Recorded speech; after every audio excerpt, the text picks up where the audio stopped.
I'm here with the Justice Gang, Hawk Girl, Isabella Merced, Mr. Terrific, Eddie Gathegi, and Metamorpho, Anthony Carrigan. Welcome to you all.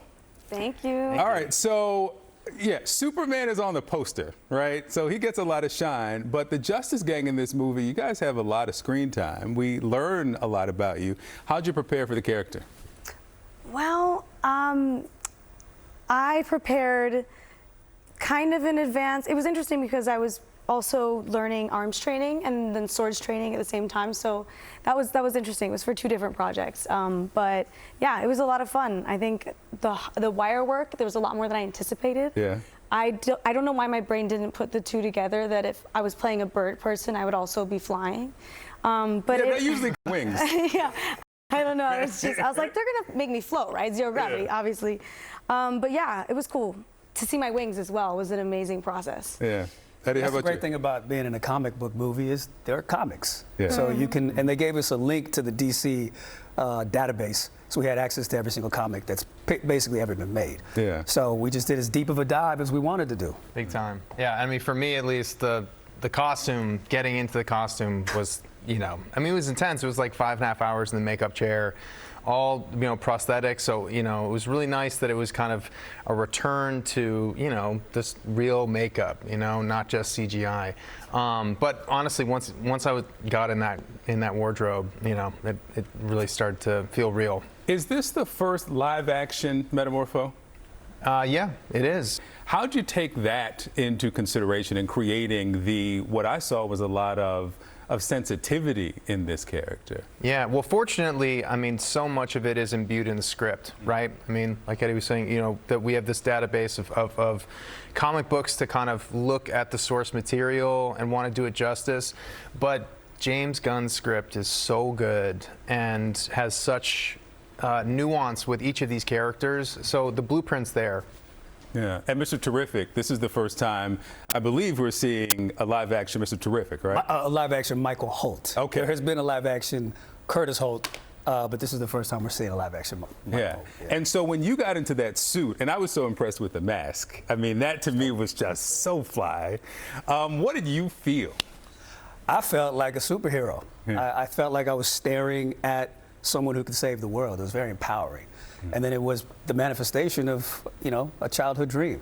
So, I mean, I don't think the words have been invented to describe the level of joy of being a part of something like this. Yeah. I think terror and bliss together might be the closest combination of words. Terror and bliss. Terror and bliss. Okay. Yeah. Now, so Anthony mentioned James Gunn, and he uses humor a lot. But there's also the complexity here. Sometimes there are moments that are heavy. There are moments where I'm watching the movie and it feels like I'm watching a version of news. And so when you're seeing all this together, why is this the Superman for now? I feel like it's really balanced. Yeah. So they don't lean too much into one emotion or the other, but I really love how it centers on journalism, because now more than ever, maybe it's because I'm getting older, but I'm listening to a lot of news. And it's part of like my daily routine. And I'm learning the value of it, and I think it would be really cool if some kids went to see this movie. They realize how you can be a superhero if you're intelligent, and you can save the world in that way, and maybe want to be journalists. Like that's such an exciting idea to me, and that's how I feel like it's very modern, because we're intaking it all the time on our iPhones and everything. Yeah. And this is a world that, our world is a little bit on fire right now. And this is a story that really centers hope and being a good person. So I feel like it couldn't be more timely. This is being introduced to a new generation of Superman fans, and there might have been some who expected an origin story to start at the very beginning at Krypton and coming to Earth. Why is this the point to start at in the story?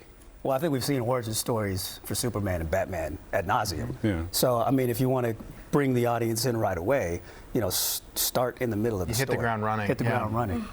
And of course, there are some elements that are kind of hearkening back to the golden era of Superman. The dog is back. Robots. Yeah, robots. We saw Christopher Reeve and Dean Cain, and now we have David Corenswet. That's right. And so why is he the Superman for the moment? I mean, have you met him? I haven't met him, no, but I saw him on screen. When you meet him, in when you meet him, you get it. You get it. know. What is it about I dare him? you to understand this guy will be Superman one day. Yeah. And then it happens. He is the embodiment of this character. He's got such a big heart. You get it immediately once you meet him. He's just a sweetheart. He's so down to earth, but he's a good dude. You know, it really shines through. Yeah, Very pure. Yeah. yeah. Yeah. David, if you're listening, you know we love you, bud. He's very pure. Back to James Gunn and this kind of creating the universe of these characters. Are we going to see Hawkgirl and Mr. Terrific and Metamorpho back in stories and other places? You know, spill a little tea, something. I'm not opposed. In this scenario, I'm not like less is more. No, I'm like, hey, give it to me. More is more. Yeah. Yeah, I'm just excited because I grew up with the series, the JLU on Cartoon Network. Loved that. And then also there was a Superman animated series as well that was really near and dear to my brothers and me. And so this feels a lot more like that, I guess. And for that reason, I myself want to be involved as much as possible. I feel like we're only scratching the surface with all of our characters. All the characters in the film, because we're starting to build a universe. So there's a lot of potential for new characters to be introduced, for us to be in different stories, to cross-pollinate. I don't know. It's a big, beautiful world out there. Yeah. Just one more. Eddie, you've got Mr. Terrific. I've got the Green Lantern here. But I like this one. You like that one? I like this cute bobblehead. What is this? The Funko Pop. Can I hold your Yeah. child, please? Yes. I really want to hold your child. Of course. Thank you. And Eddie, Joey. on my 8 o'clock show, I deal specifically with stories that focus on people of color, communities of color, and the representation of Mr. Terrific.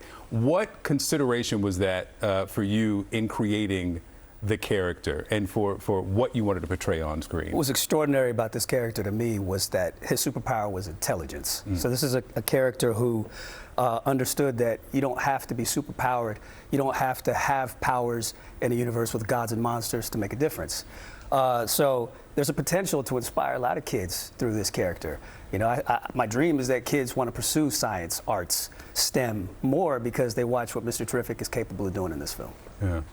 And for those who are not lifelong fans of the DC canon or Superman, what's the draw to come out and see this movie? James Gunn? I mean, James Gunn. Have you seen Guardians of the Galaxy? Honestly, it's got everything. And doesn't really miss. That was the draw for Doesn't me. miss. I liked Batman more. Yeah. I love James and his work. James. He's just Yeah. got such a clear vision. And he's got a great team that helps him execute because they know him so well because they've worked with him for like 30 plus years. You know? Everything great in life comes from imagination. Yes. And this guy Exactly. has an Yes. imagination. And passion too. He's got such passion. He really cares because he's such a fan himself. So he wants to do it justice, right? And this movie's got everything. I mean, it's got humor, it's got action, Love. it's got love and heart, and I think it's a return to what Superman's really about. You know, back into the comics. You know. Yeah. Well, Anthony, Eddie, Isabella, thank you so much. I saw the movie. It was great. Thank you for your time. Superman flies into theaters July 11th. Thank you all for coming in. Thank you, Victor. Yes. Can I have the toothpaste that you have? Seriously, that's a I'll tell you $1 the million way. smile. I want that. Yeah, we all want that, to be clear. Thanks to Isabella, Eddie, Anthony, and of course Victor for that great conversation. And we must note, Warner Brothers Discovery, also the parent company of CNN.